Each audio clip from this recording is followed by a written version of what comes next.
Hi everybody. Array की series, जैसे कि एरे का सीरीज चल रहा है। ओके, तो एरे के फर्स्ट लेक्चर में हमने बात किया था कि एरे की एलिमेंट को जो मेमोरी मिलती है वो एक सीक्वेंस में मिलती है। और क्या ये बात सही है?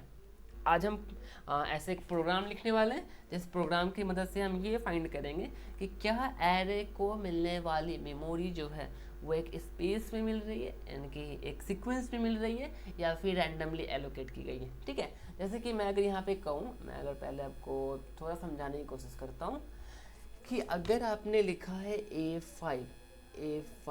फाइव का मतलब क्या है कि आपको एक कंटिन्यूस जो है ब्लॉक ऑफ मेमोरी मिली है 1 2 3 4 5, जिसका मतलब है A0 A1 समझे A2 A3 A4। Clear? A4 अब क्या है कि एक सिस्टम होता है हमारी मेमोरी में जो है, किसी भी वेरिएबल को जो मेमोरी एलोकेट की जाती है उसकी कुछ पर्टिकुलर आईडी होती है। ओके, और वो आईडी सीक्वेंस में दी जाती है। मान लो कि अगर ये डेटा सीक्वेंस में है, तो इनको आईडी कैसे मिलेगी? तो इनको आईडी कुछ ऐसे मिलेगी। पहले मैं एरे का टाइप डिक्लेयर करता हूँ, मैं यहाँ पे डिक्लेयर करता हूँ इंट। इंट करने से क्या होगा कि हमें पता है कि इंट मतलब इंटीजर कितनी 4 बाइट की मेमोरी लेता है या फिर 2 बाइट ले सकता है।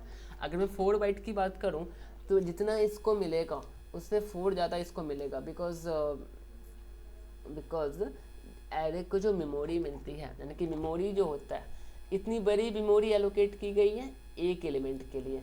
तो अब देखो, अगर इसकी मेमोरी कहाँ से कहाँ तक मिलेगी? इसको मेमोरी मिलेगी, अगर मान लेते हैं इसको 1000 मिला है तो इसको 1000 टू 1003 इसको मिली होगी। क्लियर?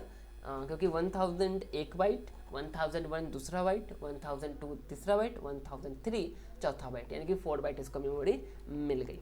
क्लियर? तो इसको जो मेमोरी मिलनी चाहिए वो कहाँ, उसकी स्टार्टिंग पॉइंट क्या होनी चाहिए? 104। और जब भी आप किसी भी पर्टिकुलर वेरिएबल का एड्रेस फाइंड करते हो तो वो बेस एड्रेस देता है। बेस एड्रेस बोले तो स्टार्टिंग एड्रेस। तो अगर मैं इसको स्टार्टिंग एड्रेस से दिखाना चाहूँ तो मैं कैसे दिखाऊंगा? तो फिर मैं इसको कुछ इस टाइप से दिखाऊंगा कि इसको जो मेमोरी मिली है वो 1000, तो इसको मिली होगी 1004, इसको मिली होगी 1008, इसको जो मेमोरी मिली होगी वो 1012, और इसको जो मेमोरी मिली होगी वो 1000 समथिंग, कितना 1016। मैंने 1 2 3 4 5 किए हैं तो 4 क्यों? ओके, 1016। तो इस टाइप से इसको मेमोरी मिलेगी। अगर यहाँ पे कैर होता तो कैर हमें पता है कि 1 बाइट की मेमोरी लेता है। तो इसको अगर 1000 मिला है पहले वाले को, दूसरे वाले को 1001 मिलेगा, तीसरे वाले को 1002, फिर 1003 एंड फिर 1004। इस टाइप से मेमोरी का एड्रेस होने वाला है। क्लियर? तो देखते हैं, हम प्रोग्राम से देखेंगे क्या एलिमेंट्स को जो मेमोरी मिली है वो कंटिन्यूसली मिली है या फिर रैंडमली मिला है। हमारे हिसाब से कंटिन्यूसली मिलना चाहिए, लेकिन ऐसा होता है कि नहीं हम उसको चेक करने वाले हैं। तो ये रहा प्रोग्राम। तो प्रोग्राम बहुत सिंपल है। सिंपल प्रोग्राम में मैंने क्या किया? कुछ भी नहीं किया। मैंने यहाँ पे एड्रेस ऑफ ऑपरेटर, मैंने यहाँ पे एक छोटा सा कॉन्सेप्ट लगाया, एड्रेस ऑफ ऑपरेटर। मैंने आपको बताया था what is the address of operator, something ये। ओके, मैं इसको थोड़ा सा यूज कर दूंगा क्योंकि आई होप कि आपको ये समझ में आ गया होगा। ओके, जैसे कि मैंने डिक्लेयर किया है इंट ए, तो इसको मेमोरी मिली होगी और उस मेमोरी का कुछ एड्रेस होगा। मैं बोल देता हूँ ये 1008 है। ओके, इसका मतलब क्या है कि जब भी हम प्रिंट करवाएंगे एम्परसेंड ऑफ ए, इसका मतलब क्या होगा कि ये प्रिंट करके देगा एड्रेस ऑफ ए, यानी कि कितना देगा? 1008 देगा। अगर 1008 मेमोरी इसको मिली होगी, मतलब एक ऐसी मेमोरी इसको मिली होगी जिसकी आईडी 1008 होगी। ओके, इसका मतलब क्या है कि एम्परसेंड बोले तो ये एम्परसेंड जो होता है वो किसी भी वेरिएबल के एड्रेस रिटर्न करता है। इसको हम कहते भी है एड्रेस ऑफ ऑपरेटर। ओके, तो इसको कितनी मिलेगी? 108, यानी कि एड्रेस ऑफ ऑपरेटर की मदद से हम जो है एड्रेस रिटर्न करवा सकते हैं। देखते हैं प्रोग्राम के थ्रू देखते हैं क्या होने वाला। तो ये रहा प्रोग्राम। तो प्रोग्राम में मैंने क्या किया है, इंट मेन, ऑब्वियसली स्टार्टिंग हम मेन से ही करते हैं। उसके बाद इंट एक मैंने एरे डिक्लेयर किया है, और यहाँ पे मैंने एरे को जो है विदाउट एनी साइज डिक्लेयर किया है। जो कि मैंने लास्ट लेक्चर में आपको समझाया भी था कि अगर विदाउट एनी साइज है तो इसका मतलब क्या है। इसका मतलब है कि जितनी यहाँ पे एलिमेंट रखे हो एरे का साइज उतना ही होने वाला है। क्लियर। मैंने यहाँ पे साइज ऑफ एरे डिक्लेयर कर लिया है और साइज ऑफ एरे को यहाँ पे मैंने डिफाइन भी कर दिया है ताकि मुझे ये दोबारा ना दिखाना पड़े। क्लियर। यानी कि मुझे जब एरे में लूप लगानी होगी तो मैं इसको ईजिली इम्प्लीमेंट कर पाऊंगा। और साइज ऑफ एरे का कॉन्सेप्ट मैंने लास्ट सेशन में बताया था तो मैं यहाँ पे उसको एक्सप्लेन नहीं करूँगा, आप लास्ट सेशन में जाकर देख लेना। क्लियर। तो अब देखो अब क्या होने वाला है। तो सिंपल सा केस मैंने यहाँ पे फिर से प्रिंट करवा लिया है। मैंने लेके प्रिंट क्या करवाया है, मैंने परसेंटाइल डी, जिसके बदले में मैंने पुट किया है एम्परसेंट ऑफ ए।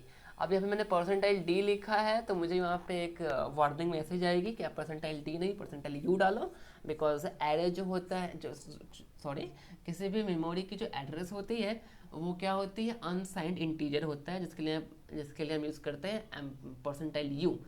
तो मैं आपको ये वार्निंग दिखाना चाहता हूँ ताकि आपकी रिकॉल हो जाए। देखते हैं क्या होता है। ओके। तो क्या होगा, मैं इसको चलते हैं क्रोम पे, क्योंकि क्रोम पे है प्रोग्राम रन करवाना है तो क्रोम पे चलते हैं, देखते हैं प्रोग्राम रन करवा के चलता है कि नहीं। ओके। मैंने सब कुछ एक्जैक्टली वैसा ही कॉपी किया है। अगर मैं इसको रन करूँगा तो एक वार्निंग मैसेज आएगी इसकी वजह से, बाद बाकी सब कुछ सही होने वाला है। ओके। परसेंटाइल डी की वजह से वार्निंग मैसेज आएगी, वार्निंग मैसेज आएगी कि आप परसेंटाइल यू यूज़ कीजिए, जो कि हम करेंगे बाद में, बट वार्निंग मैसेज हम चेक करने वाले हैं। बाद बाकी सब कुछ वही होने वाला है। ये नहीं आएगा एरर, क्यों नहीं आएगा, बिकॉज परसेंटाइल यू हमने यहाँ पे लिखा है। मैं वो परसेंटाइल डी कर देता हूँ क्योंकि मुझे एरर देखना है। क्लियर। तो एरर देखने के लिए मैंने परसेंटाइल यहाँ पे डी पुट किया है। अब मैं जैसे ही रन करूँगा मुझे एड्रेस मिलेगी और हमारा मेन फोकस क्या है, इंटीजर। इंटीजर बोले तो साइज 4, अगर पहले की जो साइज होगी उसके बाद 4 का गैप होना चाहिए, हमें ये चेक करना है। तो रन। ओके। हमने रन किया, वार्निंग देख लो, परसेंटाइल डी या परसेंटाइल यू कह रहा है यूज़ करने के लिए, हम बाद में यूज़ कर लेंगे। ओके। और थोड़ा यहाँ पे कह रहा है कि अगर आप पॉइंटर यूज़ कर रहे हो तो पॉइंटर यूज़ करने के टाइम में आपको ये भी ध्यान रखना पड़ेगा कि जो डेटा आपको ले रहे हो थोड़ा पॉइंटर का यूज़ करके लो। अब पॉइंटर क्या है तो मैं आपको समझाऊंगा what is pointer and what is type casting, क्योंकि ये केस जो है वो टाइप कास्टिंग का है। मैं आपको पॉइंटर टाइप कास्टिंग जो है सिखाऊंगा, बट अभी पर्सनली अभी यहाँ पे मैं ये देखने वाला हूँ। A0 देखो 144 मिला, A1 को कितना मिला 40, उसके बाद कितना मिला 36, फिर कितना मिला 32, फिर कितना मिला 28। मतलब पहले की सारी डिजिट सेम है लेकिन लास्ट की जो डिजिट है उसमें 4 का गैप है। और आपको पता है कि इंटीजर की जो वैल्यू होती है, जिनकी इंटीजर डेटा टाइप जो होता है वो 4 बाइट्स की मेमोरी लेता है। 4 बाइट्स की मेमोरी लेता है, इसका मतलब पहली एड्रेस और दूसरी एड्रेस के बीच में 4 बाइट्स का गैप होना चाहिए, जो कि यहाँ पे हमें साफ साफ दिख रहा है। और एक बात ध्यान रखेंगे, जितनी बार हम इसको रन करवाएंगे उतनी बार क्या होगा, डेटा अलग अलग आने वाली है। क्यों? क्योंकि हर बार जो है हमारा जो कंपीलर या फिर जो हमारा जो असेंबलर होता है वो हमारे जो पर्टिकुलर वेरिएबल्स को मेमोरी में कहीं दूसरी जगह एलोकेट करता है। मतलब हर बार जो है पोजीशनिंग चेंज होती है, लेकिन हर बार पोजीशनिंग चेंज होने के बावजूद जो उनकी सीक्वेंसिंग होगी इसमें कोई चेंज नहीं आने वाला। जिसको मैं अगर दोबारा रन करवाऊँ तो अब देखो क्या आता है। ओके। देखो चेंज हो गया ये फिर से। अब पहले शुरू में 16 था, 17 आ गया, और यहाँ पे देखो 72, 68, 64, 60 एंड 56। एड्रेस बदल गई, लेकिन जहाँ पे भी इनको एड्रेस एलोकेट किया गया था वहाँ पे अभी भी है सीक्वेंस में 72, 60 एंड 4 का गैप अभी भी है। मैं इसको फिर से अगर रन करूँ इसमें फिर से अब देखो एड्रेस चेंज हो गया है, लेकिन जो इसको डेटा मिली है 12, 16, 20, 24, 28 अभी भी डेटा क्या है, सीक्वेंस में ही मिला है। क्लियर।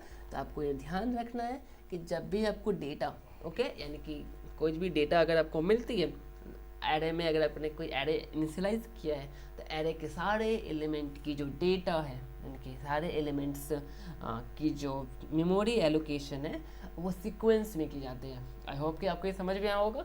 आप जितनी बार भी एक और मैं और करके दिखा देता हूँ, देख लो इस बार भी चेंज हो गया, लेकिन फिर 44, 48, 52, 56 एंड 60 कहीं पे भी एलोकेट करो डेटा हमेशा आपको जो है एक सीक्वेंस में ही मिलने वाली है। क्लियर। तो आपको समझ में आया होगा ये कैसे वर्क करता है। तो आज के लेक्चर के लिए इतना ही। नेक्स्ट लेक्चर में हम देखने वाले एरे का कोई अदर कॉन्सेप्ट। ओके। तो आपको अगर और लेक्चर्स देखने हैं तो keep watching and keep learning.